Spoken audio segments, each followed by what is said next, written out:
সুন্দর আচরণ মানুষকে বেশি জান্নাতে প্রবেশ করায়। আমরা অনেক সময় ইসলামের এই এসেন্সটা ধরতে পারি না। দেখবেন যে খুব নামাজি স্ত্রীর সাথে খারাপ আচরণ করে, খুব আল্লাহওয়ালা প্রতিবেশীর সাথে ঝগড়া ঝাঁটি, আশেপাশের নেইবরের সাথে, কলিগের সাথে, বন্ধুদের সাথে যে ভালো আচরণ করতে হয়, গুড বিহেভিয়ার করতে হয়, এবং এটাই যে আমাকে সবচেয়ে বেশি জান্নাতে প্রবেশ করানোর মাধ্যম হতে পারে, এটা আমরা ভুলে যাই। প্রাণীদের প্রতি দয়া দেখানো এটা ছোটখাটো কোনো ব্যাপার নয়, এটাই আপনার জান্নাতের কারণ হতে পারে, এটাই আপনার জাহান্নামের কারণ হয়ে যেতে পারে। আল্লাহ রাসূল সাল্লাল্লাহু আলাইহি ওয়াসাল্লাম বলেন, যে ব্যক্তি অন্যকে দয়া দেখায় না, আল্লাহ তাআলা তার প্রতি দয়া দেখায়। এই দুনিয়াতে যারা আছে তোমরা তাদের প্রতি দয়া দেখাও, যিনি আকাশে আছেন তিনি তোমাদের প্রতি দয়া দেখাবেন।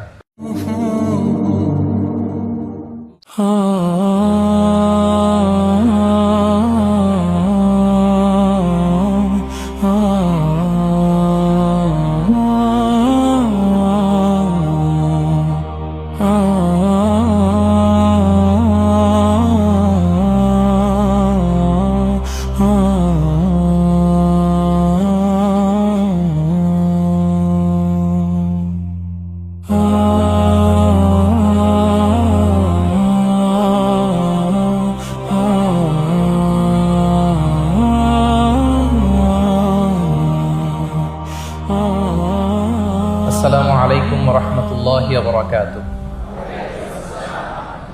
ডিআরএমসি ইসলামিক কালচারাল ক্লাব কর্তৃক আয়োজিত আজকের এই third DRMC national Islamic cultural festival and book fair 2026-এ আপনারা যারা উপস্থিত হয়েছেন তাদের সবাইকে জানাচ্ছি আন্তরিক শুভেচ্ছা এবং মোবারকবাদ। আমরা শুরুতে আল্লাহ রাব্বুল ইজ্জত ওয়াল জালালের দরবারে শুকরিয়া জ্ঞাপন করছি, যিনি আমাদেরকে আজকের এই চমৎকার এই অনন্য আয়োজনে একত্রিত হওয়ার সুযোগ করে দিয়েছেন। এই চমৎকার পরিবেশে আমরা সবাই পড়ছি কালিমাতে শুকর, আলহামদুলিল্লাহ।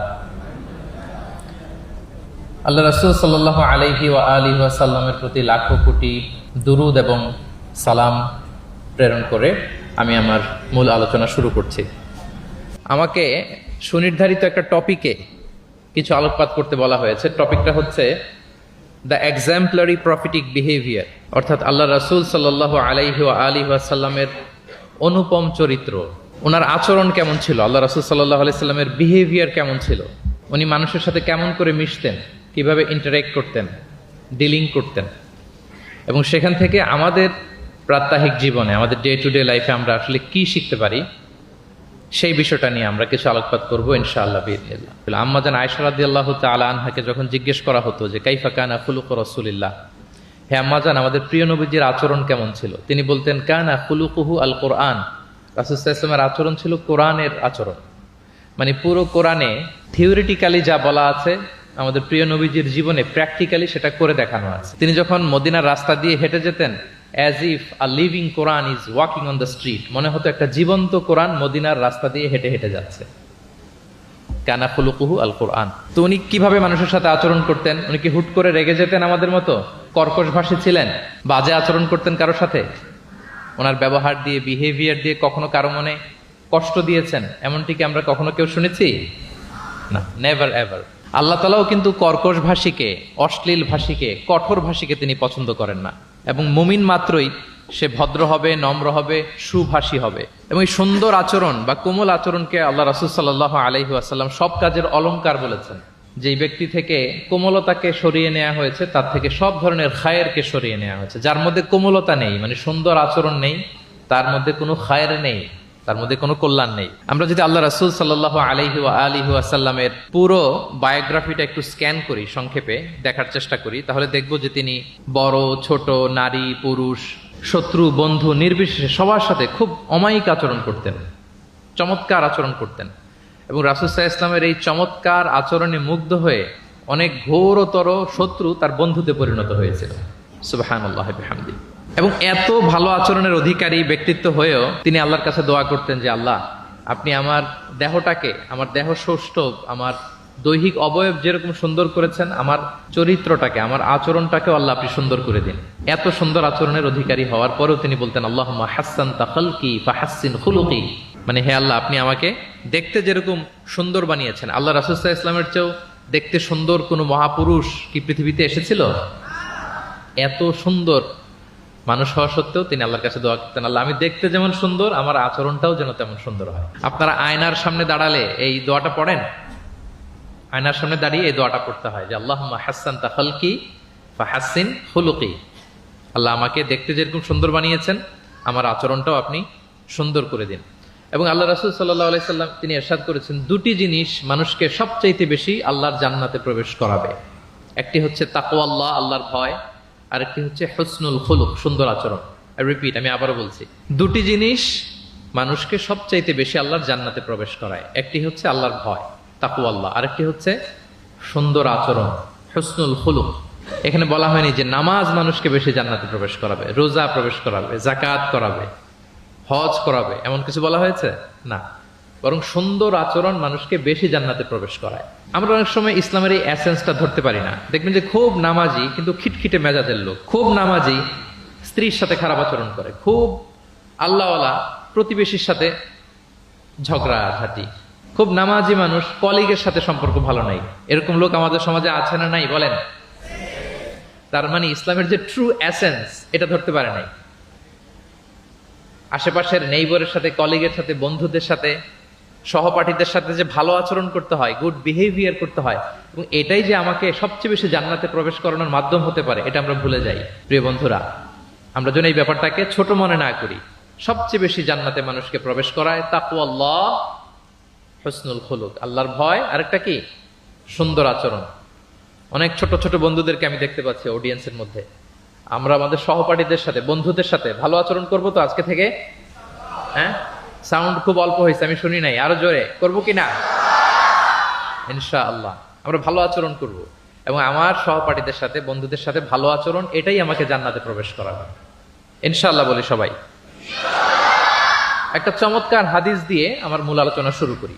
আল্লাহ রাসূল সাল্লাল্লাহু আলাইহি ওয়া আলিহি ওয়াসাল্লাম তিনি বলেন, আনা যাঈমুন বিবাইতিন ফি রাবাদিল জান্নাতি লিমান তারাকাল মিরাআ ওয়া ইন কানা মুহিক্কান। প্রিয় নবীজি বলেন যে আমি ওই ব্যক্তিকে জান্নাতের আঙ্গিনায় একটা ঘরের সুসংবাদ দেই যে তর্ক করার সময় নিজের সঠিক, সে হকের উপর আছে, এটা জেনেও সে তর্ক করে না।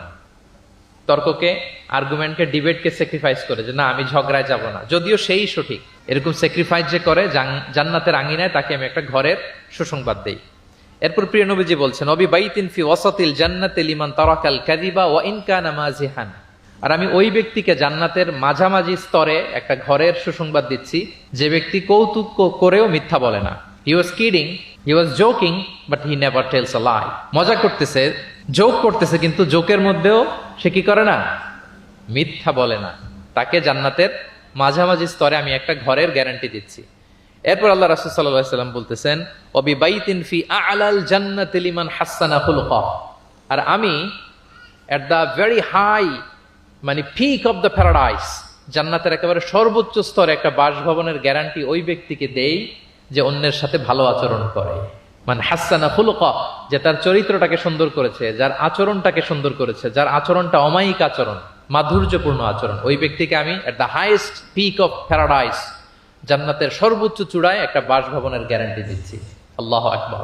তাহলে আমার আশেপাশে যারা আছে তাদের সাথে ভালো আচরণ করা, গুড বিহেভিয়ার করা, এটা ছোটখাটো কোনো বিষয় নয়, এটা অনেক গুরুত্বপূর্ণ একটা বিষয়। কিন্তু আমরা অনেক সময় এটার গুরুত্বটা বুঝতে পারি না, এটাকে ছোট করে দেখি। তো সম্মানিত বন্ধুরা, আমরা দেখবো যে আমাদের প্রিয় নবীজি অন্যের সাথে কিভাবে আচরণ করেছেন। তিনি শিশুদের সাথে কিভাবে মিশেছেন, প্রাণীর প্রতি ওনার নবীজের আচরণ কেমন ছিল, শিশুদের সাথে কেমন ছিল, নারীদের সাথে কেমন ছিল, সাহাবাদের সাথে কেমন ছিল, কর্মচারীদের সাথে আচরণ কেমন ছিল, নিজের স্ত্রীদের সাথে কেমন ছিল, প্রতিবেশীর সাথে কেমন ছিল, যুদ্ধবন্দীদের সাথে প্রিয় নবীজের আচরণ কেমন ছিল, ভিক্ষুকের সাথে আচরণ কেমন ছিল, এমনকি যুদ্ধের ময়দানে শত্রুদের সাথে প্রিয় নবীজের আচরণ কেমন ছিল।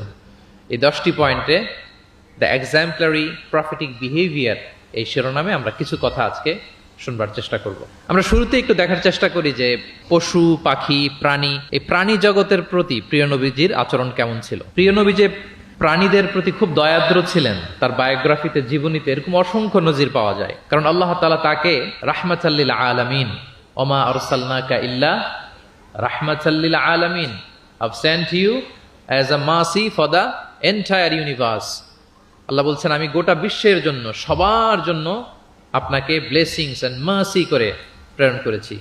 He was a mercy for all, সবার জন্য তিনি রহমত হয়ে এসেছিলেন। মানুষের জন্য যেমনি রহমত, ম্যানকাইন্ড, জিনদের জন্য তিনি রহমত, জিনকাইন্ডের জন্য, ইভেন অ্যানিমালস, প্রাণীকুলের জন্য তিনি রহমত হয়ে এই পৃথিবীতে এসেছেন। মানুষের প্রতি তিনি যেমনি দয়া দেখিয়েছেন, প্রাণীদের প্রতিও দয়া দেখিয়েছেন। ছোট্ট একটা হাদিস দিয়ে শুরু করি।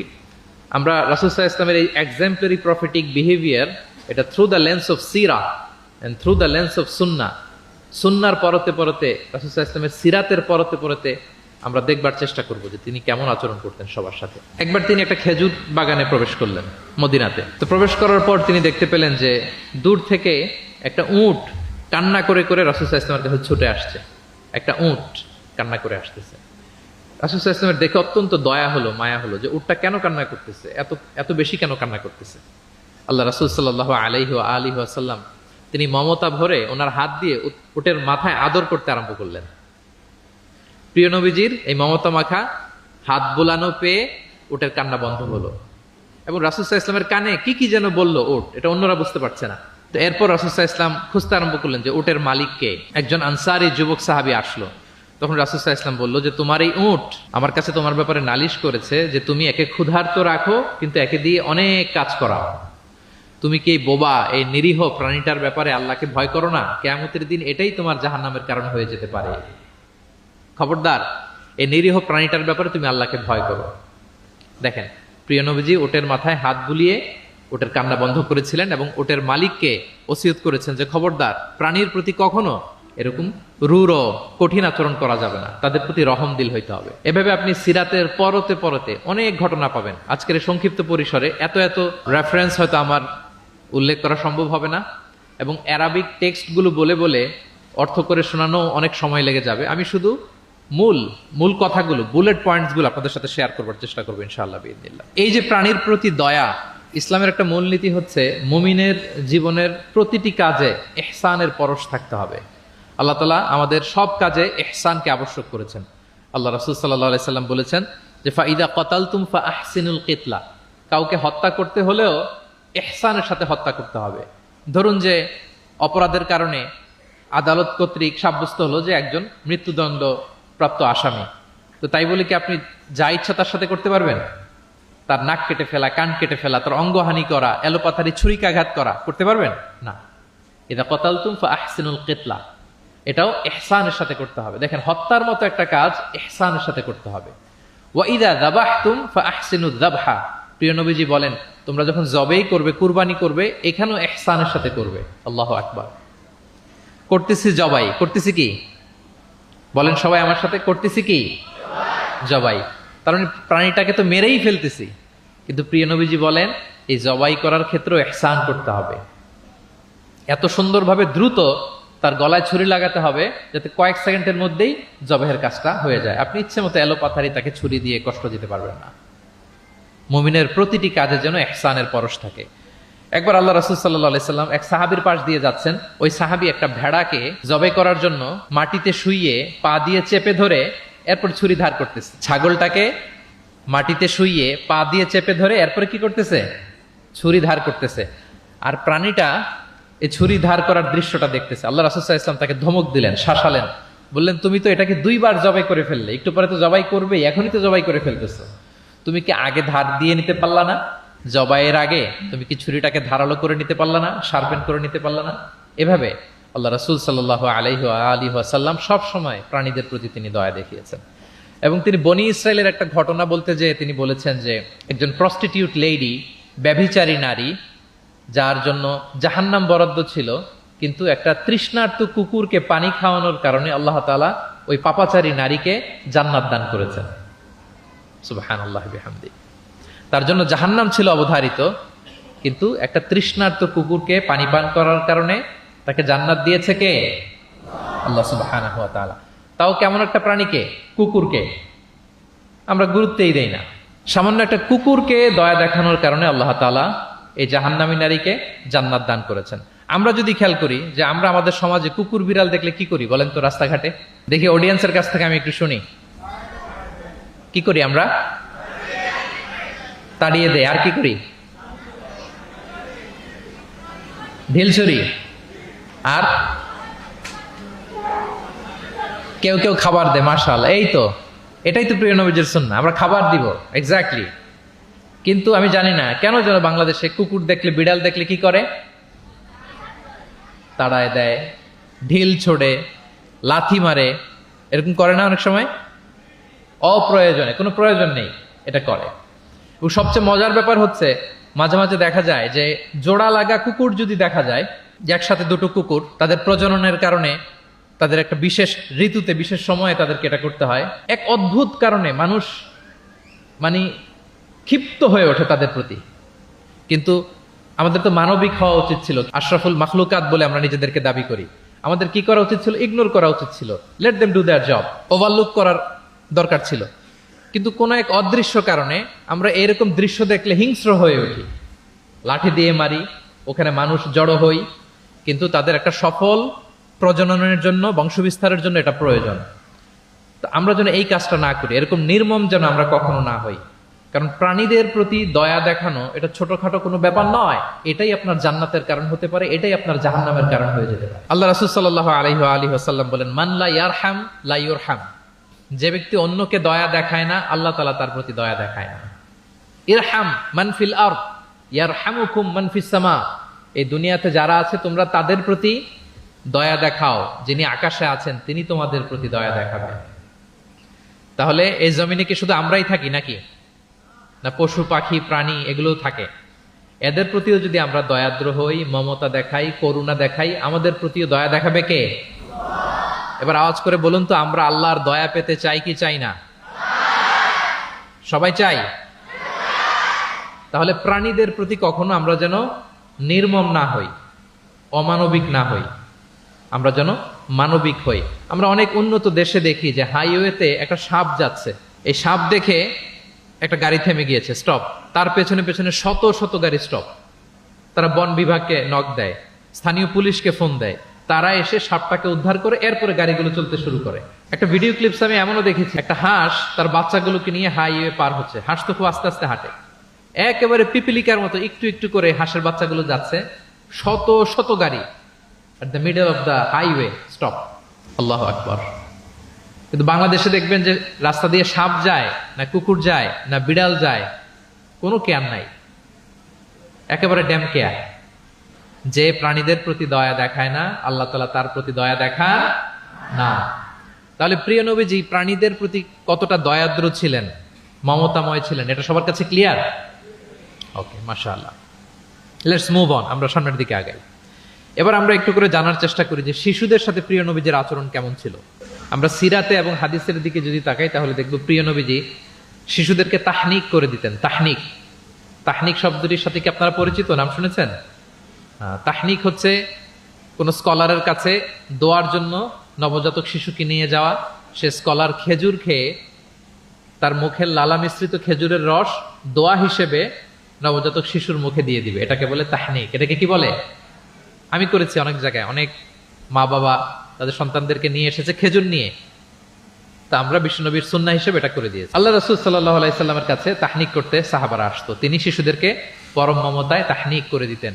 মদিনাতে যখন সাহাবারা আসলো, তাদের কারো ঘরে কোনো সন্তান জন্মাচ্ছিল না। আল্লাহ রাসূল সাল্লাল্লাহু আলাইহি সাল্লামের শ্যালিকা আবু বকর রাদিয়াল্লাহু তাআলা আনহুর কন্যা আয়েশা রাদিয়াল্লাহু তাআলা আনহার বড় বোন আসমা বিনতে আবি বকর, তিনি প্রেগনেন্ট অবস্থায় মক্কা থেকে মদিনায় হিজরত করলেন এবং কোবাতে আসার পরপরই উনি বাচ্চা ডেলিভারি করলেন, পুত্র সন্তান। ওনার ঘর আলোকিত করে জন্ম নিল আব্দুল্লাহ ইবনে জুবাইর। মদিনায় আনন্দের হিল্লোল বয়ে গেল, কারণ ইহুদিরা বলছিল এই যে মুসলমানদের ঘরে কোনো সন্তান হয় না, সন্তান হয় না। কিন্তু যখনই আসমা বেবি ডেলিভারি করলেন, মুসলমানদের মধ্যে আনন্দের বন্যা। তো ওনার সন্তান আব্দুল্লাহ ইবনে জুবাইরকে সাথে নিয়ে কোলে করে নিয়ে তিনি প্রিয় নবীজের কাছে আসলেন। এসে বললেন, ইয়া রাসূলুল্লাহ, আপনি আমার সন্তানের জন্য দোয়া করে দিন। আল্লাহ রাসূল সাল্লাল্লাহু আলাইহি ওয়াসাল্লাম একটা খেজুর নিয়ে, খেজুর চিবিয়ে ওনার লালা মোবারক মিশ্রিত বরকতময় লালা নিয়ে, খেজুরের রস নিয়ে আব্দুল্লাহ ইবনে জুবাইরের মুখের মধ্যে দিয়ে দিয়েছেন। ও এজন্য আসমা বিনতে আবু বকর সবসময় গর্ব করে বলতেন যে আমার কলিজার টুকরা সন্তান আব্দুল্লাহর পাকস্থলীতে সর্বপ্রথম পৌঁছেছে প্রিয় নবীর লালা মিশ্রিত খেজুরের রস। সুবহানাল্লাহ ওয়া বিহামদিহি। আল্লাহ রাসূল সাল্লাল্লাহু আলাইহি ওয়াসাল্লাম এরকম তাহনিক করতেন। আপনারাও সুযোগ হলে আপনাদের স্থানীয় যে স্কলাররা আছেন, ভালো স্কলার, আল্লাহওয়ালা মানুষ, তাদের কাছে সন্তানদেরকে নিয়ে তাহনিক করাবেন। প্রিয় নবীজি তাহনিক করতেন। শিশু সন্তানদেরকে তিনি কোলে নিতেন, হাদিসে এসছে অনেক বাচ্চাকে তিনি কোলে নিয়েছেন এবং ওই বাচ্চা আল্লাহর হাবিব সাল্লাল্লাহু আলাইহি সাল্লামের জামার মধ্যে প্রস্রাব করে দিয়েছে, এটাও হাদিসে এসেছে। এরকম ইনসিডেন্টও ঘটেছে। তিনি বাচ্চাদেরকে আগে সালাম দিতেন। কি করতেন? আমরা দেই, এই যে ছোট বাচ্চারা বলতেছে না, ওদের পক্ষে গেছে কথা, এই জন্য কি তোমাদের আব্বু আম্মু তোমাদেরকে আগে সালাম দেয় না? দেয় নাকি দেয় না? তাহলে আমরা আগে সালাম দিব বাচ্চাদের। আমাদের সালাম দেয়া দেখেই তারাও সালামের ব্যাপারে আস্তে আস্তে অভ্যস্ত হবে। প্রিয় নবীজি বাচ্চাদের আগে সালাম দিতেন, গালে হাত বুলিয়ে দিতেন, মাথায় হাত বুলিয়ে দিতেন। হাদিসে এসছে জাবির ইবনে সামুরা একজন সাহাবী, তিনি ওনার শৈশবকালের স্মৃতিচারণ করছেন। তিনি বললেন, একবার মসজিদে নবীর পাশে আমরা কিছু বাচ্চারা দাঁড়িয়েছিলাম। প্রিয় নবীজি নামাজ শেষ করে বেরোলেন, প্রতিটি বাচ্চার গালে তিনি হাত বুলিয়ে দিচ্ছেন। দিতে দিতে এলো আমার পালা। তিনি শৈশবের স্মৃতিচারণ করে বলছেন যে প্রিয় নবীজি যখন আমার গালে হাত লাগালেন, আমি একটা হিম শীতল পরশ অনুভব করলাম। এবং তিনি বললেন যে মদিনার বাজারে যখন আতরওয়ালারা আসতো, আতরের যে প্যাকেট বা লাগেজ উনি যখন খুললে একটা চমৎকার স্মেল আসতো, প্রিয় নবীজির হাত থেকে আমরা ওইরকম একটা সুগন্ধির গন্ধ পেলাম। আল্লাহু আকবার। তাহলে বাচ্চাদের দেখলে তিনি মাথায় এবং গালে হাত বুলিয়ে দিতেন। তিনি বাচ্চাদেরকে দেখলে চুমু খেতেন, বাচ্চাদের সাথে খুব মজা করতেন, খেলাধুলা করতেন। হাদিসে এসছে ওনার চাচাতো ভাই যারা আছে ছোট ছোট, তাদেরকে তিনি লাইন ধরে দাঁড় করাতেন আর বলতেন, মান সাবাকা ইলাইয়া ফালাহু কাদা ওয়া কাদা। দেখি কে এসে আমাকে আগে ধরতে পারে, যে ফার্স্ট হবে তাকে এটা দিব, যে আগে ধরতে পারবে তাকে এটা দিব। আল্লাহু আকবার। এবং তারাও আনন্দে উৎফুল্ল হয়ে দৌড়াতে দৌড়াতে কেউ প্রিয় নবীজির বুকের উপরে এসে ঝাপটে পড়তো, কেউ কাঁধে উঠতো, কেউ পিঠে উঠতো, এভাবে দৌড়ে বিষ্ণু ইসলামের কাছে তারা আসতেন। এবং মাঝে মাঝে তিনি শিশুদের মধ্যে কোনো ভুলভাল কিছু দেখলে শুধরে দিতেন। ওমর ইবনে আবি সালামা রাদিয়াল্লাহু তাআলা আনহু তিনি বলছেন, আমি যখন ছোট ছিলাম একবার প্রিয় নবীজির কোলে বসা ছিলাম, আমাদের সামনে খাবার দেয়া হলো, তো আমি খাবারের এখান থেকে নেই ওখান থেকে নেই, এদিক সেদিক থেকে খাবার নিচ্ছি। আল্লাহ রাসূল সাল্লাল্লাহু আলাইহি ওয়াসাল্লাম আমাকে বললেন, ইয়া গোলাম, হে বৎস, সাম্মিল্লাহ, তুমি বিসমিল্লাহ বলো। তাহলে খাওয়ার শুরুতে আমরা কি বলবো? ওয়া কুল বিয়ামিনিক, এবং ডান হাতে খাও। কোন হাতে? কোন হাতে? ডান হাতে। আচ্ছা। ওয়াকুল বিয়ামিনিক ওয়াকুল মিম্মা ইয়ালিক, আর তোমার সামনে যেটা আছে ওখান থেকে খাও। ডানে বায়ে সামনে পিছনে এদিক থেকে ছোটাছুটি করে টানাটানি করো না। তিনি বলেন যে বিশ্বনবী যখন আমাকে এই গাইডলাইন দিলেন, তারপর থেকে আজীবন আমি এই সিস্টেমেই খেয়েছি, আজীবন এই সিস্টেমেই খেয়েছি। তাহলে এটিকেটস অফ হ্যাভিং ফুড, খাবারের যে এটিকেটস রাসূল সাল্লাল্লাহু আলাইহি ওয়াসাল্লাম বাচ্চাকে শিখিয়ে দিলেন। আরেক হাদিসে এসছে সাদাকার খেজুর স্তূপ করা ছিল মদিনায়, যাকাতের খেজুর। হঠাৎ ওনার নাতি, আল্লাহ রাসূল সাল্লাল্লাহু আলাইহি ওয়াসাল্লামের নাতি হাসান রাদিয়াল্লাহু তাআলা আনহু যাকাতের খেজুর একটা নিয়ে খাওয়া শুরু করলেন। ছোট মানুষ, কোনটা যাকাতের খেজুর আর কোনটা খাওয়া যাবে এটা তো উনি বুঝতেন না। ছোট্ট মানুষ যাকাতের খেজুর খাওয়া শুরু করলেন। দূর থেকে প্রিয় নবীজি দেখে দৌড়ে গেলেন, দৌড়ে মুখ থেকে টেনে খেজুরটা বের করলেন। হাদিসে এসেছে প্রিয় নবীজি বলতে আরম্ভ করলেন, ইরমি বিহা কিখ কিখ। এটা একটা আরবিক এক্সপ্রেশন। কিখ কিখ মানে আমরা বাংলায় যেটা বলি ওয়াক, থু থু, থু মেরে ফেলে দাও। হাসান রাদিয়াল্লাহু তাআলা আনহু তিনি বললেন যে নানা ভাই, থু মেরে ফেলে দাও। আল্লাহ তাআলা, তুমি কি জানো না, আন্না লা নাআকুলু সাদাকা, আমরা হাশিমি খানদান, আমরা কখনো সাদাকার কিছু খেতে পারবো না। আল্লাহু আকবার। তাহলে দ্য কনসেপ্ট অফ হালাল এন্ড হারাম ছোটবেলা থেকে তিনি শিখাই দিলেন নাতিকে। এভাবে শিশুদেরকে আদর করতেন, ভালোবাসা দিতেন, মায়া মমতায় জড়িয়ে রাখতেন এবং ভুল করলে পরম মমতায় শুধরে দিতেন। তাহলে শিশুদের সাথে প্রিয় নবীজির কেমন আচরণ আমরা বুঝতে পারছি। তিনি শিশুদের প্রতি কতটা কনসিডারেট ছিলেন, কতটা তিনি কনসিডারেট ছিলেন আমরা একটা ছোট্ট হাদিস থেকে শুনি। একবার তিনি কোন এক নামাজে দীর্ঘ লম্বা সিজদা করে দিলেন, দীর্ঘ লম্বা, এত লম্বা সিজদা কখনো তিনি করেন না।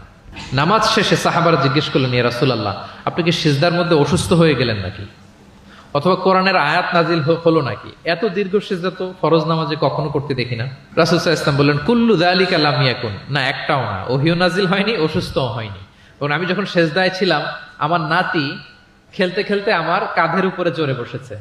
এখন আমি যদি সিজদা থেকে মাথা উঠাই, তার খেলা তো ইন্টারাপ্ট হয়ে যাবে। এজন্য যতক্ষণ সে মাথার উপরে পিঠের উপরে বসে বসে খেলছিল, আমি সিজদায় লুটিয়ে পড়ে সিজদাটাকে লম্বা করে দিয়েছি। সূক্ষ্ম বিবেচনা বোধ ছিল প্রিয় নবীজির, এবং শিশুদের প্রতি তিনি কতটা কনসিডারেট ছিলেন, এটা ছিল প্রিয় নবীজির শিশুদের সাথে আচরণ। তাহলে প্রাণীদের সাথে তিনি কেমন ছিলেন আমরা জানলাম, শিশুদের সাথে কেমন ছিলেন আমরা জানলাম। এবার আমরা দেখি যে নারীদের সাথে প্রিয় নবীজির আচরণ কেমন ছিল। তিনি নারীদেরকে অত্যন্ত সম্মান করতেন। কি করতেন? সম্মান। তিনি বলতেন আদ দুনিয়া কুল্লুহা মাতা ওয়া খায়রু মাতা'আদ দুনিয়া আল মারআ সালিহা। পৃথিবীর সবকিছু যা দেখা যায় সব সম্পদ, কিন্তু এর মধ্যে সবচেয়ে দামি সম্পদ হচ্ছে নেককার নারী। কারণ তাদের পেট থেকেই পৃথিবীর সব ভালো মানুষ, মহাপুরুষরা এসেছে, আল্লাহর ওয়ালিরা এসেছে, নবীরা এসেছে। নবীরা কাদের পেট থেকে এসেছে বলেন? নবীরা মায়েদের পেট থেকে এসেছে না? এবং তিনি বলতেন খায়রুকুম খায়রুকুম লি আহলিহি ওয়া আনা খায়রুকুম লি আহলি। তোমাদের মধ্যে সে সবচেয়ে সেরা যে তার পরিবারের কাছে সেরা, মানে স্ত্রীর কাছে সেরা, আর আমি আমার স্ত্রীর কাছে সেরা। প্রিয় নবীজি বলতেন। আল্লাহু আকবার। একবার একদল নারী এবং শিশুকে বিয়ের অনুষ্ঠান থেকে ফেরার পথে তাদেরকে দেখে প্রিয় নবীজি বললেন, তোমরা আমার কাছে সর্বাধিক প্রিয়। নারীদেরকে তিনি অত্যন্ত পছন্দ করতেন এবং সম্মান করতেন, এবং নারীদের সাথে ভালো আচরণ করার ব্যাপারে তিনি আমাদেরকে আদেশ করেছেন। তিনি বলেছেন ফাস্তাউসু বিন-নিসাই খায়রা, খবরদার নারীদের সাথে রূঢ় আচরণ করো না, খারাপ আচরণ করো না, তাদের সাথে ভালো আচরণ করো। পুরুষদেরকে যেমনি ওটের উপর চড়িয়ে ওট টেনে হিচড়ে নিয়ে যাওয়া হয়, নারীদেরকে যেন এমনি না নেওয়া হয়। তিনি একবার বলছিলেন যে খবরদার সাওকাকা বিল কাওয়ারির রিফকান বিল কাওয়ারির, মানে নারীদেরকে যখন ওটে চড়িয়ে হাওদাজে চড়িয়ে তোমরা টানো, ওহে সাহাবারা তাড়াহুড়ো করো না, ধীরস্থির ভাবে করো। অর্থাৎ তিনি বুঝাতে চাইলেন কাওয়ারির মানে হচ্ছে কাচের তৈরি তৈজসপত্র বা বাসনপত্র। আমাদের ঘরে যে কাচের প্লেট, চামচ, গ্লাস আছে, এগুলো যদি সাবান দিয়ে আমাদের ধুইতে হয়, ক্লিন করতে হয়, আমরা কি করি? খুব সাবধানে এটাকে ধরি, রাখি, ক্লিন করি, তাই না? এটাকে খুব সফটলি ডিল করতে হয়। রাসূল সাল্লাল্লাহু আলাইহি ওয়াসাল্লাম সেটাই বললেন, নারীদেরকে কাচের সাথে তুলনা করে বললেন তাদের সাথে এরকম কোমল আচরণ করতে হবে। এবং তিনি বলেছেন দুনিয়ার প্রতিটি মায়ের পায়ের নিচে আছে তার সন্তানের বেহেশত। সুবহানাল্লাহ। এবং সন্তান জন্ম দিতে যে কোন নারী যদি ইন্তেকাল করে, প্রিয় নবীজি বলেন ওই নারীকে আল্লাহ তাআলা কিয়ামতের দিন শহীদদের কাতারে দাঁড় করিয়ে দিবেন। আল্লাহ তাআলা যাকে একটি কন্যা দিয়েছেন তার জন্য একটি জান্নাত, দুইটি কন্যা দুইটি জান্নাত, যতগুলো কন্যা ততগুলো জাহান্নামের দরজা ব্লকেজ হয়ে যাবে। সুবহানাল্লাহ। এভাবে তিনি নারীদের সাথে আচরণ করেছেন। নারীরা মদিনার সমাজে প্রিয় নবীজির পেছনে সালাতে অংশগ্রহণ করত। প্রিয় নবীজির পেছনেই তারা সালাতে অংশগ্রহণ করত। এখনো আপনারা মদিনাতে বা মক্কাতে গেলে দেখবেন যে পুরুষদের পাশাপাশি নারীরাও সেখানে সালাতে অংশগ্রহণ করে। প্রিয় নবীজিকে ডিরেক্টলি তারা প্রশ্ন করতেন, কিউএস সেশনে অংশগ্রহণ করতেন, কোশ্চেনিং আনসারিং সেশন। নারীদের মধ্যে থেকে দাঁড়িয়েও তারা প্রশ্ন শুরু করে দিতেন। রাসূল সাল্লাল্লাহু আলাইহি ওয়াসাল্লামের সাথে সফরে অংশগ্রহণ করতেন। এভাবে প্রিয় নবীজি নারীদেরকে একটা মর্যাদার আসনে রেখেছেন, তাদের সাথে এইভাবে তিনি ডিল করতেন। এবার আমরা একটু জানার চেষ্টা করি যে সাহাবাদের সাথে প্রিয় নবীজির আচরণ কেমন ছিল, মানে যারা ছিল প্রিয় নবীজির সাথী তাদের সাথে আচরণ কেমন ছিল। আমরা জানি যে সাহাবারা হচ্ছে প্রিয় নবীজির হাতে গড়া ছাত্র, হাতে গড়া টিম। নবীজির সুখে দুঃখে সবসময় তারা থাকতো এবং প্রিয় নবীজিকে আগলে রাখতো। প্রিয় নবীজির এখন পেনি তারা কখনো মিস করতে চাইতো না। এমনকি কখনো কখনো কোনো সাহাবার ক্ষুধা লাগলে তারা প্রিয় নবীজির কাছে এসে বসে থাকতো। তারা বলতো যে প্রিয় নবীজির চেহারার দিকে তাকিয়ে থাকলে আমাদের ক্ষুধা মিটে যেত। নবীজির নুরানি চেহারার দিকে তাকিয়ে থাকলে কি হতো? পেটের ক্ষুধা চলে যেত। যে আয়াত দিয়ে আমি শুরু করেছিলাম, ফাবিমা রাহমাতিম মিনাল্লাহি লিনতা লাহুম ওয়ালাউ কুনতা ফাদদান গালিযাল কলবি লানফাদ্দু মিন হাওলিক। নবী হে, আল্লাহর রহমতে আপনি কোমল হৃদয়ের অধিকারী হয়েছেন, এজন্য সবাই আপনাকে ঘিরে থাকতে চায়, আপনার পাশে থাকতে চায়। আপনি যদি কর্কশ ভাষী হতেন, কঠোর আচরণের অধিকারী হতেন, তাহলে এখন যেমনি আপনার সাহাবারা আপনাকে ঘিরে রাখে, সব সময় আপনার পাশে থাকতে চায়, তারা এমনটি আপনাকে ঘিরে রাখতো না। এবং আল্লাহ রাসূল সাল্লাল্লাহু আলাইহি ওয়াসাল্লামের চেহারায় সবসময় একটা স্মাইলিং ফেস থাকতো, অলওয়েজ স্মাইল। তিনি বলতেন তাবাসসুমুকা ফি ওয়াজহি আখিকা সাদাকা, your smile to your brother it's a charity. তুমি তোমার ভাইয়ের দিকে তাকিয়ে যে মুচকি হাসি দাও, এতেও আল্লাহ তাআলা তোমার আমলনামায় সাদাকা দেওয়ার সওয়াব দিয়ে দেন। আপনারা মুচকি হাসেন তো? কি মুচকি হাসেন? হ্যাঁ, মুচকি হাসবেন। মুচকি হাসতে পয়সা লাগে না, লাগে? মুচকি হাসবেন। মুচকি হাসলে এটা সাদাকা দেওয়ার সমান সওয়াব। অলওয়েজ একটা স্মাইলি ফেসে থাকতেন প্রিয় নবীজি। ওনার চেহারা দেখলেই মানুষের মন ভালো হয়ে যেত। আল্লাহু আকবার। সাহাবাদের সাথে ওনার আচরণ কেমন ছিল, ডিলিংস কেমন ছিল? এক নম্বরে তিনি খুব কোমল আচরণ করতেন সাহাবাদের সাথে। কেউ যখন প্রিয় নবীজির সাথে কথা বলতো, ওই লোক কথা বলার সময় চোখ না ফেরালে প্রিয় নবীজি কখনো তার থেকে চেহারা ফেরাতেন না। মুসাফা করার সময় যিনি প্রিয় নবীজির সাথে মুসাফা করেছেন, ওই লোক হাত টেনে না নিলে প্রিয় নবীজি কখনো হাত টেনে নিতেন না। সুবহানাল্লাহ, হোয়াট এ হাম্বল পার্সোনালিটি। তিনি সাহাবাদের প্রতি এতটাই কোমল ছিলেন, একটা ছোট্ট হাদিস থেকে আমরা একটু বোঝার চেষ্টা করি। তিনি সাহাবাদের নিয়ে বসা ছিলেন, এক বেদুইন এসে মসজিদে নববীতে 2 রাকাত নামাজ পড়লো। 2 রাকাত নামাজ পড়েই বিষ্ণু ইসা ইসলামের কাছেও আসে না, সালামও দেয় না, কারণ বেদুইন তো, সভ্যতার কোনো অ্যাটিকেটস, কোনো ছোঁয়া তার মধ্যে লাগেনি। সে নামাজ পড়ে আল্লাহর কাছে দোয়া করতেছে, এবং দোয়া কিরকম দেখেন, সে দোয়া বলতেছে আল্লাহুম্মা আরহামনি ওয়া মুহাম্মাদা ওয়ালা তারহাম মা'আনা আহাদা, মানে আল্লাহ তুমি আমারে রহম করো আর মুহাম্মদ সাল্লাল্লাহু আলাইহি ওয়াসাল্লামকে রহম করো, আমাদের দুজনের সাথে আর কাউরে রহম করো না তুমি।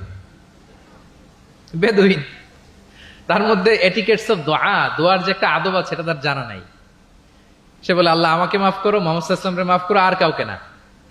তো দূর থেকে রাসূল সাল্লাল্লাহু আলাইহি ওয়াসাল্লাম দেখে হেসে বললেন, হায়রে, একটা প্রশস্ত ব্যাপারকে সে সংকীর্ণ বানায় ফেললো।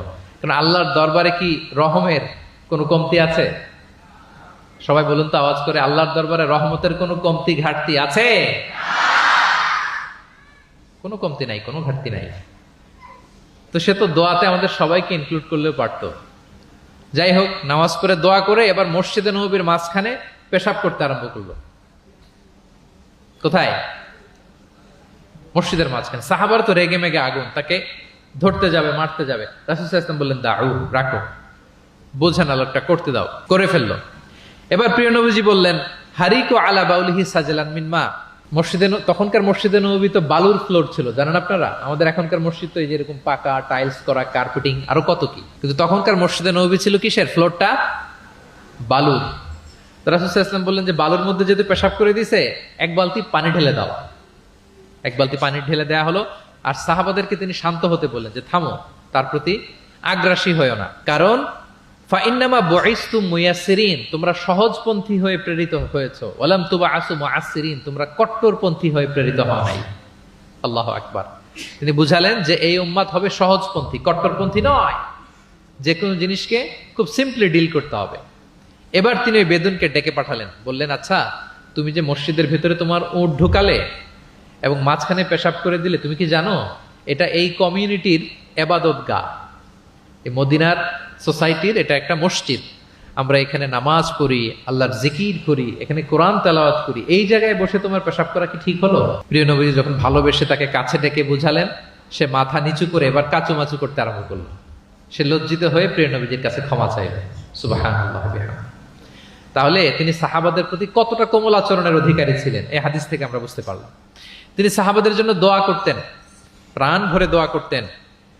একবার তিনি ওয়াশরুম সেরে, রাসূল সাল্লাল্লাহু আলাইহি ওয়াসাল্লাম তো সব সময় ওযু অবস্থায় থাকতেন, শুধু ওয়াশরুম সেরে আবার ওযু করা পর্যন্ত যে টাইমটা, এতটুকু ছাড়া। ওয়াশরুম সেরে আসলেন, এসেই দেখেন একটা পাত্রের মধ্যে কে যেন অজুর পানি রেখে দিয়েছি। খুশি হয়ে গেলেন তিনি বললেন যে আমার যে এখন অজুর পানি লাগবে, এটা কে বুঝলো, কে রাখলো? বলা হলো যে এটা আব্দুল্লাহ রেখেছে, ছোট্ট আব্দুল্লাহ, ওনার কাজিন আব্দুল্লাহ ইবনে আব্বাস, ওনার চাচাতো ভাই। উনি এত খুশি হলেন ছোট্ট আব্দুল্লাহর এই কাজে, যে আমার যে এখন অজুর পানি লাগবে এটাও কি করে বুঝলো। উনি এত খুশি হলেন, খুশি হয়ে তার জন্য একটা দোয়া করলেন। তিনি বললেন যে আল্লাহুম্মা ফাক্কিহু ফিদ্দীন ওয়া আল্লিমহু তা'ওয়িল, আল্লাহুম্মা আল্লিমহুল কিতাব, মানে আল্লাহ তুমি তাকে কোরআনের জ্ঞান শিক্ষা দিও, কোরআনের খুঁটিনাটি জ্ঞান তুমি আব্দুল্লাহকে শিক্ষা দিও। এবং প্রিয় নবীজির দোয়ার বরকতে আব্দুল্লাহ ইবনে আব্বাস রাদিয়াল্লাহু তাআলা আনহু তিনি রাইসুল মুফাসসিরিন, গোটা বিশ্বের সব মুফাসসিরদের সম্রাট হয়ে গিয়েছেন। পৃথিবীতে যত মুফাসসির আসবে তার মধ্যে হেড অফ মুফাসসির, চিফ সম্রাট হচ্ছেন আব্দুল্লাহ ইবনে আব্বাস রাদিয়াল্লাহু তাআলা। ওই প্রিয় নবীজির দোয়া। আমি গত সপ্তাহে ওনার মসজিদ ভিজিট করে এসেছি, তায়েফে। উনি শেষ জীবনে তায়েফে থাকতেন, ওখানে ইন্তেকাল করেছেন, ওখানে ওনাকে কবরস্থ করা হয়েছে। বিশাল মসজিদ আছে, মসজিদ আব্দুল্লাহ ইবনে আব্বাস রাদিয়াল্লাহু তাআলা। এভাবে তিনি দোয়া করতেন। আনাস রাদিয়াল্লাহু তাআলা আনহুর মা মদিনায় যখন প্রিয় নবীজি আসলেন, সবাই প্রিয় নবীজিকে বিভিন্ন গিফট দেয়, কেউ এটা দেয়, ওইটা দেয়, বিভিন্ন ধরনের হাদিয়া দেয়। তো উম্মে সুলাইম, গরিব মানুষ, উনি এসে বলেন ইয়া রাসূলুল্লাহ, সবাই আপনার সাথে দেখা করে কিছু না কিছু হাদিয়া দেয়, আমার তো হাদিয়া দেওয়ার কোনো সামর্থ্য নাই, আমি কি দিব আপনাকে? আমার এই ছোট্ট ছেলেটাকে আপনার আমি হাদিয়া দিয়ে দিলাম। ছেলেটার নাম হচ্ছে আনাস। কি নাম? আনাস রাদিয়াল্লাহু তাআলা। প্রিয় নবীজির খাদেম, কর্মচারী ছিলেন। তো বললেন ইয়া রাসূলুল্লাহ, আপনি রেখে দেন, আমার কলিজার টুকরা আনাসই হচ্ছে আমার পক্ষ থেকে আপনার জন্য গিফট, আপনি তার জন্য একটু দোয়া করেন। তো তিনি দোয়া করতে আরম্ভ করলেন, আল্লাহুম্মা আকসির মালা ওয়া ওয়ালাদা, আল্লাহ আপনি আনাসের সম্পদ বাড়ায় দেন, আল্লাহ আপনি আনাসের সন্তান বাড়ায় দেন। এই যে দোয়া করেছেন, ওয়া বারিক লাহু ফিমা আতাইতা, যা দিবেন এতে বরকত দিয়ে দেন, এই যে দোয়া করেছেন, দোয়ার ফলে কি হয়েছে দেখেন। আনাস রাদিয়াল্লাহু তাআলা আনহু বলেন, প্রিয় নবীজির এই দোয়ার বরকতে মদিনার সবার খেজুর বাগানে বছরে খেজুর হতো একবার, কিন্তু আমি আনাসের খেজুর বাগানে বছরে খেজুর হতো 2 বার। আর ওনার সর্বসাকুল্যে 80 জন সন্তান ছিল। 80 জন। কয়জন? যেহেতু অনেকগুলো ফ্যামিলি ছিল ওনাদের, প্রিয় নবীজির দোয়ার বরকতে 2 বার বছরে খেজুর হতো ওনার বাগানে, আর 80 জন সন্তান তিনি পেয়েছিলেন। তাহলে সাহাবাদের প্রতি কোমল আচরণ করতেন, তাদের জন্য দোয়া করতেন, তাদের ভালো গুণের প্রশংসা করতেন। অনেক হাদিস, অনেক হাদিস, এগুলো বলতে গেলে অনেক সময় লেগে যাবে। একটা বিখ্যাত হাদিস আপনারা জুমার সময়, জুমার খুতবার সময় প্রায় শোনেন, আরহামু উম্মতি বি উম্মতি আবু বকর। শোনেন? ওয়া আশাদ্দুহুম ফি আমরিল্লাহি উমর, এই যে মুখস্থ। ওয়া আসদাকুহুম হায়ান উসমান, ওয়া আকরাউহুম লিকিতাবিল্লাহি উবাই। তার মানে এই উম্মতের মধ্যে সবচেয়ে সফট হার্টেড হচ্ছেন আবু বকর, সবচেয়ে সফট হার্টেড। আল্লাহর জমিনে আল্লাহর দ্বীন বাস্তবায়নে সবচেয়ে কঠোর হচ্ছেন ওমরে ফারুক। সবচেয়ে কঠোর কে? ওমরে ফারুক। সবচেয়ে লজ্জাশীল সাহাবী হচ্ছেন ওসমান। এভাবে তিনি অ্যাপ্রিশিয়েট করতেন। আমরা অনেক সময় মানুষের অ্যাপ্রিশিয়েট করতে চাই না। প্রিয় নবীজি কারোর মধ্যে ভালো কিছু দেখলে কি করতেন? সবাই বলুন, অ্যাপ্রিশিয়েট করতেন। আপনার ছেলের মধ্যেও, আপনার মেয়ের মধ্যেও কোনো ভালো গুণ দেখলে আপনি অ্যাপ্রিশিয়েট করবেন, দোয়া করবেন, উজ্জীবিত হবে সে, ইন্সপায়ার্ড হবে।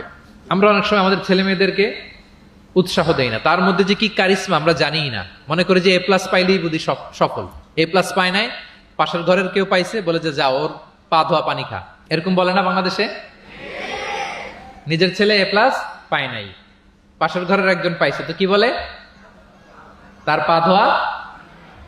এইটা বলে কিন্তু ওর মনোবল আপনি শুরুতেই নষ্ট করে দিলেন, ভেঙে দিলেন। না, ওর মধ্যে হয়তো অন্য ধরনের কোনো যোগ্যতা আছে, অন্য ধরনের ক্যালিবার আছে। সো তাদেরকে অ্যাপ্রিশিয়েট আমাদেরকে করতে হবে। প্রিয় নবীজি যে কোনো সাহাবীর মধ্যে যে কোনো ভালো গুণ দেখলে তিনি অ্যাপ্রিশিয়েট করতেন। আবু মুসা আল-আশআরী রাদিয়াল্লাহু তাআলা আনহুর কণ্ঠটা ছিল বড় চমৎকার।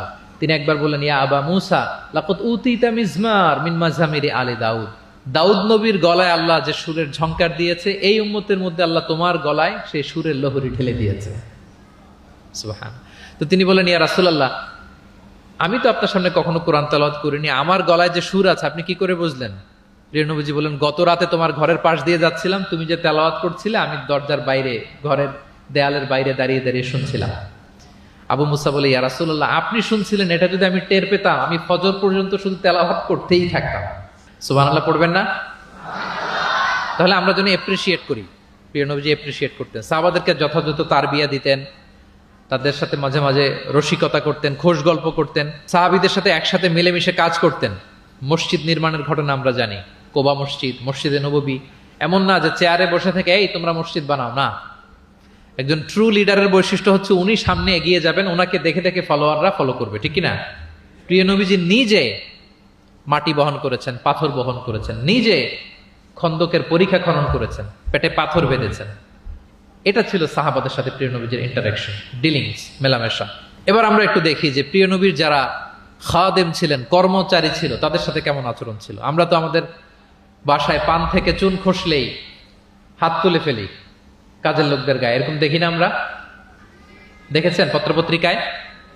খুব বেশি মানুষের অধিকার নিয়ে কথা বলে, মানবাধিকার কর্মী, কিন্তু ঘরের গৃহ কর্মী যারা আছে পিটিয়ে একেবারে পিঠ লাল করে ফেলছে, এরকম দেখি না আমরা? কথার কাজের কোনো মিল নাই। কিন্তু প্রিয় নবীজির বায়োগ্রাফি যদি আমরা স্ক্যান করি তাহলে দেখবো আম্মাজান আয়েশা রাদিয়াল্লাহু তাআলা আনহা বলেন, তিনি কখনো তার কোনো কর্মচারীর গায়ে হাত তুলেননি। আরে হাত তোলা তো দূর কি বাত, তিনি কটু কথাও বলেন নাই, ধমকও দেন নাই। সরাসরি ওনার খাদেম আনাস রাদিয়াল্লাহু তাআলা আনহুর জবানবন্দি শুনুন। ডিরেক্ট কারো ব্যাপারে জানতে হলে আপনি তার ড্রাইভারের কাছ থেকে খোঁজ পাবেন, কর্মচারীর কাছ থেকে খোঁজ পাবেন, মানে ঘরের কাজের বুয়ার কাছ থেকে খোঁজ পাবেন, দারোয়ানের কাছ থেকে খোঁজ পাবেন। বিশ্বনবীর দারোয়ান বা কর্মচারীর কাছ থেকে শুনেন ওনার আচরণের ব্যাপারে। আনাস রাদিয়াল্লাহু তাআলা আনহু বলেন, আমি 1 বছর 2 বছর নয়, টানা 10 বছর বিশ্বনবীর খাদেম ছিলাম। কয় বছর? এই 10 বছরের এই লং পিরিয়ড অফ টাইমে কখনো তিনি আমার কোনো কাজে বিরক্ত হয়ে এই শব্দটা বলেন নাই। তিনি কখনো বলেন নাই যে আনাস এটা কেন করেছো, কখনো বলেন নাই যে আনাস এটা কেন করো নাই, করছো কেন এটাও বলে নাই, এটা করো নাই কেন এটাও বলেন নাই। আল্লাহু আকবার। একবার তিনি ওনার একটা জামা আনতে পাঠালেন আনাসকে, যে আনাস আমার এই জামাটা নিয়ে আস। ছোট্ট আনাস আনতে যে মদিনার রাস্তায় দেখে যে বাচ্চারা খেলাধুলা করে, তো জামা আনার কথা ভুলে যে সেও বাচ্চাদের সাথে খেলা দেখতে আরম্ভ করছে। এখন আল্লাহ রাসূল সাল্লাল্লাহু আলাইহি ওয়াসাল্লাম অনেকক্ষণ বসে আছেন, কি আমার জামা তো আসে না, আনাসও আসে না, ঘটনা কি? আসে না। তিনি বললেন যে যাই, কি আর করা, নিজের জামা নিজেই নিয়ে আসি।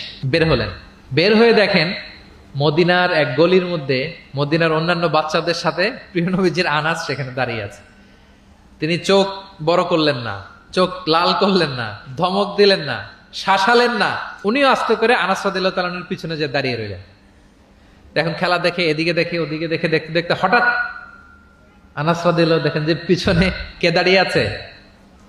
স্বয়ং প্রিয় নবীজি দাঁড়িয়ে আছে। উনি ভয় পেয়ে গেলেন। আল্লাহ রাসূল সাল্লাল্লাহু আলাইহি সাল্লাম আনাস রাদিয়াল্লাহু তাআলা আনহুকে কিছুই বললেন না, ধমক দিলেন না, শাসালেন না, পিট্টি দিলেন না, জাস্ট এ স্মাইল, শুধু একটা মুচকি হাসি দিলেন। কি দিলেন? আনাস রাদিয়াল্লাহু তাআলা আনহু বলেন, সেদিনের বিশ্বনবীর সেদিনের মুচকি হাসির শাসন মৃত্যুর আগ পর্যন্ত আমাকে সোজা পথে রেখেছে। তাহলে প্রিয় বন্ধুরা, শাসন করতে জানলে বেদ দিয়ে শাসন করতে হয় না, গায়ে হাত তুলতে হয় না, ধমকাতে হয় না। শাসন করতে জানলে সামান্য একটা মুচকি হাসি দিয়ে শাসন করা যায়, ঠিক কিনা বলেন? কর্মচারীদের সাথে বিশ্বনবী সাল্লাল্লাহু আলাইহি ওয়াসাল্লামের আচরণ ছিল ঠিক এমন। এবার আমরা দেখি স্ত্রীদের সাথে কেমন আচরণ করতেন তিনি। স্ত্রীদেরকেও তিনি আগে সালাম দিতেন। স্ত্রীদেরকে কি করতেন? আগে সালাম দিতেন। আমাদের মধ্যে একটা ভুল বোঝাবুঝি আছে, আমরা অনেক সময় মনে করি যে না, স্ত্রীদের হয়তো আগে সালাম দিতে হবে, স্বামীরা সালাম দিবে না, এরকম একটা টেন্ডেন্সি থাকে। এটা ভুল। সবাইকে আগে সালাম দেওয়ার একটা কম্পিটিশন আমাদের মধ্যে থাকতে হবে। সালাম মানে হচ্ছে শান্তি। সালাম মানে কি? শান্তি।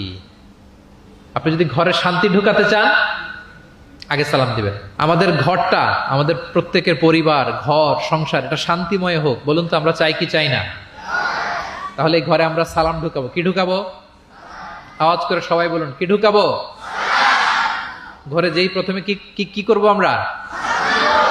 ঘরে যেই আমরা সালাম দিয়ে ফেলবো, আসসালামু আলাইকুম, দেখবেন যে কোনো ঝগড়া নাই, কোনো অশান্তি নাই। অনেকে বলে যে হুজুর ঘরের ভেতরে শুধু অশান্তি, অনেক অশান্তি, অনেক ঝগড়া। এরকম হয় আপনাদের হয়? এর কারণ হচ্ছে শান্তির পয়গাম আমরা ঘরে ঢুকাই নাই। শান্তির পয়গাম আমরা ঘরে ঢুকাই নাই। ঘরে ঢুকে আমরা সালাম দিব। প্রিয় নবীজি আগে সালাম দিতেন। আম্মা জান আয়েশা বলেন যে অনেক চেষ্টা করেছি আমি দিব, লুকিয়ে থাকতাম মাঝে মাঝে, কিন্তু অনেক দূরে থেকে বিশ্বনবী বলে ফেলতেন আসসালামু আলাইকুম রাহমাতুল্লাহ। স্ত্রীদেরকে আগে সালাম দিতেন। মসজিদ থেকে, নামাজ থেকে বের হয়ে স্ত্রীদেরকে ঘর পর্যন্ত পৌঁছে দিতেন। ঘরের ছোটখাটো কাজে তিনি সহায়তা করতেন। নিজের জামা সেলাই করতেন, মাঝে মাঝে জামা থেকে, চুল থেকে উকুন বের করতেন, হাদিসে আছে। ছাগলের দুধ নিজে দহন করতেন, হাদিসে আছে। সাংসারিক কাজে সহযোগিতা করতেন এবং খুবই হৃদ্যতাপূর্ণ সম্পর্ক ছিল স্ত্রীদের সাথে। আম্মা জান আয়েশা রাদিয়াল্লাহু তাআলা আনহা কোনো পেয়ালার যেই জায়গা থেকে দুধ পান করতেন, ঠিক পেয়ালাটা নিয়ে ওই জায়গা থেকেই প্রিয় নবীজি দুধ পান করতেন। আম্মা জান আয়েশা রাদিয়াল্লাহু তাআলা আনহা কোনো গোশত বা হাড্ডি কিছু অংশ খেয়ে রেখে দিলে প্রিয় নবীজি ওইটা নিয়ে ওখান থেকে খাওয়া শুরু করে দিতেন। মাইমুনা রাদিয়াল্লাহু তাআলা আনহা এবং প্রিয় নবীজি, ওনার স্ত্রী আমাদের আম্মা জান, একই মগ দিয়ে, একই বালতি থেকে একসাথে শেয়ার করে গোসল করেছেন, হাদিসে এসেছে। কত মধুর সম্পর্ক ছিল। একবার আয়েশা রাদিয়াল্লাহু তাআলা আনহাকে নিয়ে তিনি একটা সফরে বেরিয়েছেন। মরুভূমির মাঝখানে পুরো কাফেলাকে তিনি ইনস্ট্রাকশন দিলেন, তাকাদ্দামু, মানে তোমরা এগো, সামনে আগো, সবাই সামনে যাও। পুরো কাফেলা সামনে চলে গেল। এবার মরুভূমির মাঝখানে কেউ নাই, প্রিয় নবীজি আর আয়েশা রাদিয়াল্লাহু তাআলা আনহা। আল্লাহ রাসূল সাল্লাল্লাহু আলাইহি ওয়াসাল্লাম বললেন যে আয়েশা, চলো আমরা একটু দৌড় প্রতিযোগিতা করি, দেখি কে কার আগে দৌড়াতে পারে। তো দুজনেই দৌড়ালেন। ওই সময়টাতে আম্মা জান আয়েশা রাদিয়াল্লাহু তাআলা আনহা বয়স কম ছিল, একটু গড়নে পাতলা ছিলেন। উনি দৌড়ে ফাস্ট হয়ে গেলেন, আগে চলে গেলেন। প্রিয় নবীজি পেছনে পড়ে রইলেন। ঠিক একই ঘটনার অবতারণা ঘটলো আরো কয়েক বছর পরে আরেক সফরে। আবারও প্রিয় নবীজি সবাইকে বললেন তাকাদ্দামু, মানে পুরো কাফেলা সামনে যাও। কাফেলা আবার সামনে চলে গেল।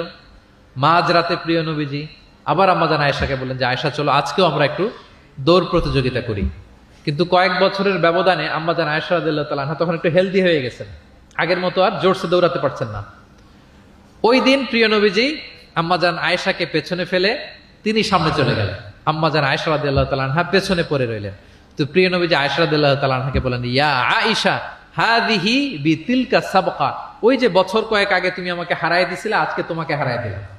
3-4 বছর আগে তুমি হয়ে গেছিলা চ্যাম্পিয়ন, আমাকে হারাই দিছো, আজকে ওটার শোধবাদ করে নিলাম, সমান সমান হয়ে গেল।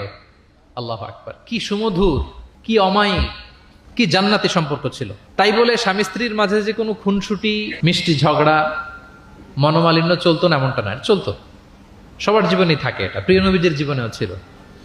তো তখন আল্লাহ রাসূল সাল্লাল্লাহু আলাইহি ওয়াসাল্লাম বলতেন, আয়েশা ইন্নী লা আ'লাম ইযা কুনতি আন্নী রাদিয়া ওয়া ইযা কুনতি আলাইয়া গাদবা। আয়েশা, আমি কিন্তু টের পাই কখন তুমি আমার প্রতি খুশি আর কখন তুমি আমার উপর রেগে আছো, আমি কিন্তু বুঝে ফেলি। আম্মাজান বলেন যে আপনি কি করে বোঝেন?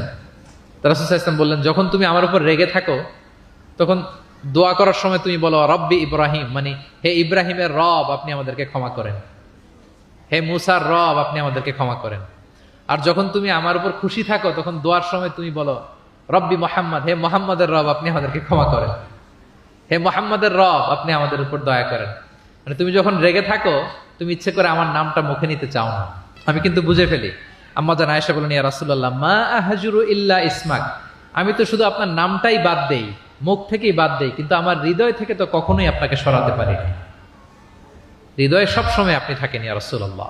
তাহলে প্রিয় বন্ধুরা, স্ত্রীদের সাথে, ওনার তো অনেকগুলো স্ত্রী ছিল, এই স্ত্রীদের সাথে ওনার কেমন আচরণ ছিল আমরা বুঝতে পারলাম। এবার আমরা একটু দেখি যে প্রতিবেশীদের সাথে প্রিয় নবীজির আচরণ কেমন ছিল।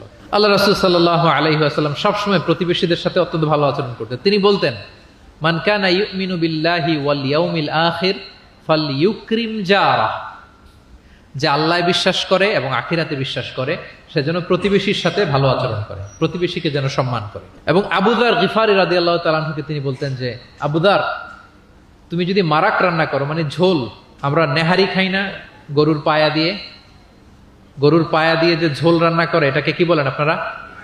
নেহারি। তো তিনি বললেন যে আবু যার যখন নেহারি রান্না করবে, ঝোল জাতীয় কিছু রান্না করবে, পানি একটু বেশি দিও যাতে তোমার প্রতিবেশীর সাথে তুমি শেয়ার করতে পারো। প্রতিবেশীর ব্যাপারে কতটা কনসার্ন ছিলেন তিনি।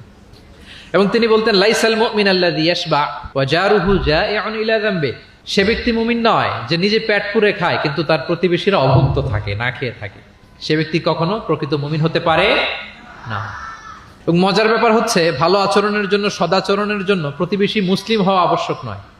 আই রিপিট, আমি আবারও বলছি, ব্যাপারটা এমন না যে আমার মুসলিম প্রতিবেশী ভালো আচরণ করব, আমার হয়তো বৌদ্ধ প্রতিবেশী বা হিন্দু প্রতিবেশী, এজন্য ওদের সাথে আমি ভালো আচরণ করব না। ব্যাপারটা কি এমন না?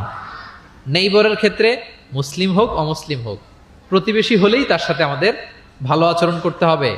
বিশ্বনবীর এক ইহুদি প্রতিবেশী ছিল, ইহুদি।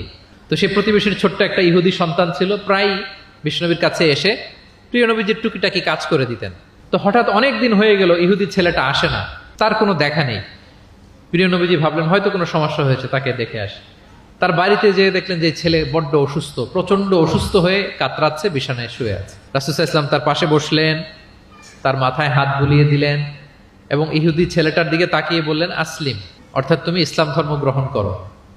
দেখেন প্রিয় নবীজির স্ট্র্যাটেজি, দেখেন এই ছেলের সাথে অনেক দেখা হয়েছে, প্রিয় নবীজির বাসায় এসেছে, কাজ করে দিয়েছে, কিন্তু এই ইহুদির বাচ্চাটাকে কখনো দিনের দাওয়াত তিনি দেন নাই। কেন?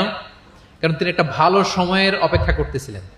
তিনি দেখলেন যে this is the right time to give দাওয়া, এখনই সুন্দর সময়, কারণ সে অসুস্থ অবস্থা, একের মুমূর্ষ কাতর, এখন দাওয়াত দিলে এটা কাজে লাগবে। তিনি বললেন, আসলিম, ইসলাম ধর্ম গ্রহণ করো। তো পাশেই তার ইহুদি বাবা দাঁড়িয়েছিল। ফানাযারা ইলা ওয়াজহি আবি, এটা বলার সাথে সাথে ইহুদি ছেলেটা বাবার দিকে তাকালো যে দেখি বাবা কি বলে। তার বাবা, ইহুদি বাবা বলতে আরম্ভ করলো, আতি আবুল কাসেম, মানে আবুল কাসেম যা বলে তুমি তাই শোনো। প্রিয় নবীজির প্রথম সন্তান হচ্ছে কাসিম। আমাদের দেশে হয় না যে বড় মেয়ের নাম ধরেন যে সুমাইয়া, তো বলে যায় সুমাইয়ার বাবা, সুমাইয়ার বাবা বলে না, বা ধরেন যে ছেলের নাম, বড় ছেলে আব্দুল্লাহ, বলে যায় আব্দুল্লাহর বাবা কোথায়। তো আরবেও এই প্রচলনটা ছিল। রাসূল সাল্লাল্লাহু আলাইহি ওয়াসাল্লামের প্রথম সন্তানের নাম ছিল কাসিম, তো ফলে ওনাকে ডাকা হতো কাসিমের বাবা তখন পর্যন্ত, আবুল কাসিম, আবুল কাসিম। ইহুদি বলে, ছেলেটাকে বলে আতি আবুল কাসেম, মানে আবুল কাসেম যা বলে তাই শোনো। এবার রাসূল সাল্লাল্লাহু আলাইহি ওয়াসাল্লাম দেখলেন যে এখনই তো সুযোগ, তিনি পড়তে আরম্ভ করলেন যে তুমি আমার সাথে সাথে পড়ো। এবার ছেলেটা পড়তে আরম্ভ করলো, আশহাদু আল্লাহ ইলাহা ইল্লাল্লাহ ওয়া আশহাদু আন্না মুহাম্মাদান আবদুহু ওয়া রাসূলুহু। রাসূল সাল্লাল্লাহু আলাইহি ওয়াসাল্লাম বের হয়ে আসলেন আর পড়তে আরম্ভ করলেন, আলহামদুলিল্লাহিল্লাযী আনকাযাহু মিনান নার, প্রশংসা সে আল্লাহর